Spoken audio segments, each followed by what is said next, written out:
Kodakara farmers service സഹകരണ bank ഭരണസമിതിയിലേക്ക് September 1 നടക്കുന്ന തെരഞ്ഞെടുപ്പുമായി ബന്ധപ്പെട്ട് നടത്തുന്ന വ്യാജ പ്രചരണങ്ങൾക്കെതിരെ ബാങ്ക് നിയമ നടപടികളുമായി മുന്നോട്ടു പോകാൻ ഒരുങ്ങുന്നതായി അധികൃതർ വാർത്താസമ്മേളനത്തിൽ പറഞ്ഞു. 2004 മുതൽ LDF ഭരണത്തിലുള്ള ഈ ബാങ്ക് കഴിഞ്ഞ 2 പതിറ്റാണ്ടായി ലാഭത്തിലാണ് പ്രവർത്തിക്കുന്നത്. ഓരോ വർഷത്തെയും ഓഡിറ്റ് ചെയ്ത കണക്കുകൾ പൊതുയോഗത്തിൽ അവതരിപ്പിച്ച് പാസാക്കുകയും യഥാസമയം ലാഭവിഹിതം വിതരണം ചെയ്യുകയും ചെയ്തിട്ടുണ്ട്. പെൻഷൻ, ചികിത്സാ സഹായം, മരണാനന്തര സഹായം തുടങ്ങിയ എല്ലാ പദ്ധതികളും ബാങ്ക് യഥാസമയം ലാഭത്തിൽ നിന്നും വിതരണം ചെയ്തിട്ടുണ്ട്. വസ്തുതകൾ ഇതായിരിക്കെ വ്യാജ പ്രസ്താവനകൾ നടത്തി നല്ല നിലയിൽ പ്രവർത്തിക്കുന്ന സഹകരണ സ്ഥാപനത്തിന്റെ അന്ത്യം കുറിക്കാൻ ഒരുങ്ങുകയാണ് കോൺഗ്രസ് എന്ന് ബാങ്ക് ഭരണസമിതി വക്താക്കളും MDയും വാർത്താസമ്മേളനത്തിൽ അറിയിച്ചു. വ്യാജ പ്രസ്താവനകൾ അച്ചടിച്ച് വിതരണം ചെയ്യുന്ന ഇവരുടെ നോട്ടീസിൽ അടിച്ച പ്രസിന്റെ പേരുപോലും ഇല്ലെന്നും വാർത്താസമ്മേളനത്തിൽ പങ്കെടുത്തവർ ചൂണ്ടിക്കാട്ടി. ബാങ്ക് പ്രസിഡന്റ് KC ജെയിംസ്, ഭരണസമിതി അംഗങ്ങളായ KM Sivaraman, CC Biju, bank managing director VD Biju എന്നിവർ വാർത്താസമ്മേളനത്തിൽ പങ്കെടുത്തു. ചില അവാസ്തവമായിട്ടുള്ള കാര്യങ്ങൾ, തെറ്റായിട്ടുള്ള ചില കാര്യങ്ങൾ ഇവിടെ പ്രചരിപ്പിക്കപ്പെടുന്നുണ്ട്. കൊടകര ഫാർമേഴ്സ് ബാങ്ക് നിലവിൽ കൊടകരയിലെ ഏറ്റവും പ്രധാനപ്പെട്ട ജനോപകാരപ്രദമായിട്ടുള്ള സേവനങ്ങൾ ചെയ്തുകൊണ്ടിരിക്കുന്ന കൊടകരയിലെ ഏറ്റവും പ്രധാനപ്പെട്ട ഒരു സ്ഥാപനമാണ്. നിരവധി കാലങ്ങളായി, കഴിഞ്ഞ 100 വർഷമായി, ഇപ്പോൾ 100 വർഷം തികഞ്ഞിരിക്കുകയാണ്.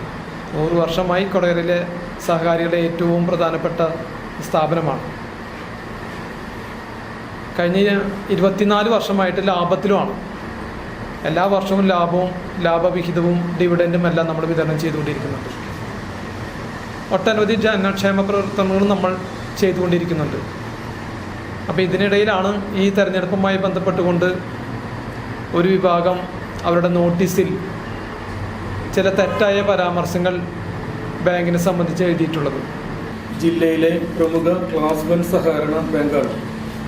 സഹകരണ നിയമത്തിൽ അനുശാസിക്കുന്ന തരത്തിൽ എല്ലാ വർഷവും കൃത്യസമയത്ത് പൊതുയോഗം ചേർന്ന് ഓരോ വർഷത്തെയും ലാഭവിഭജനം നടത്തി അംഗങ്ങളുടെ സമ്മതപ്രകാരം പൊതുയോഗത്തിൽ ലാഭവിഭജനം നടത്തി കഴിഞ്ഞ 24 വർഷത്തോളമായി ഡിവിഡൻഡ് കൊടുത്തുകൊണ്ടിരിക്കുന്ന സ്ഥാപനമാണ്.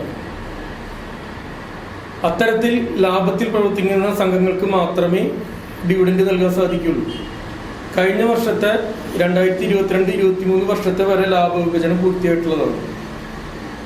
ഈ വർഷത്തെ ഓഡിറ്റ് കഴിഞ്ഞെങ്കിലും സർട്ടിഫിക്കറ്റ് കിട്ടിയിട്ടില്ല. ടെൻഡേറ്റീവ് ബാലൻസ് ഷീറ്റ് പ്രകാരം ഈ വർഷവും ബാങ്ക് ലാഭത്തിലാണ്.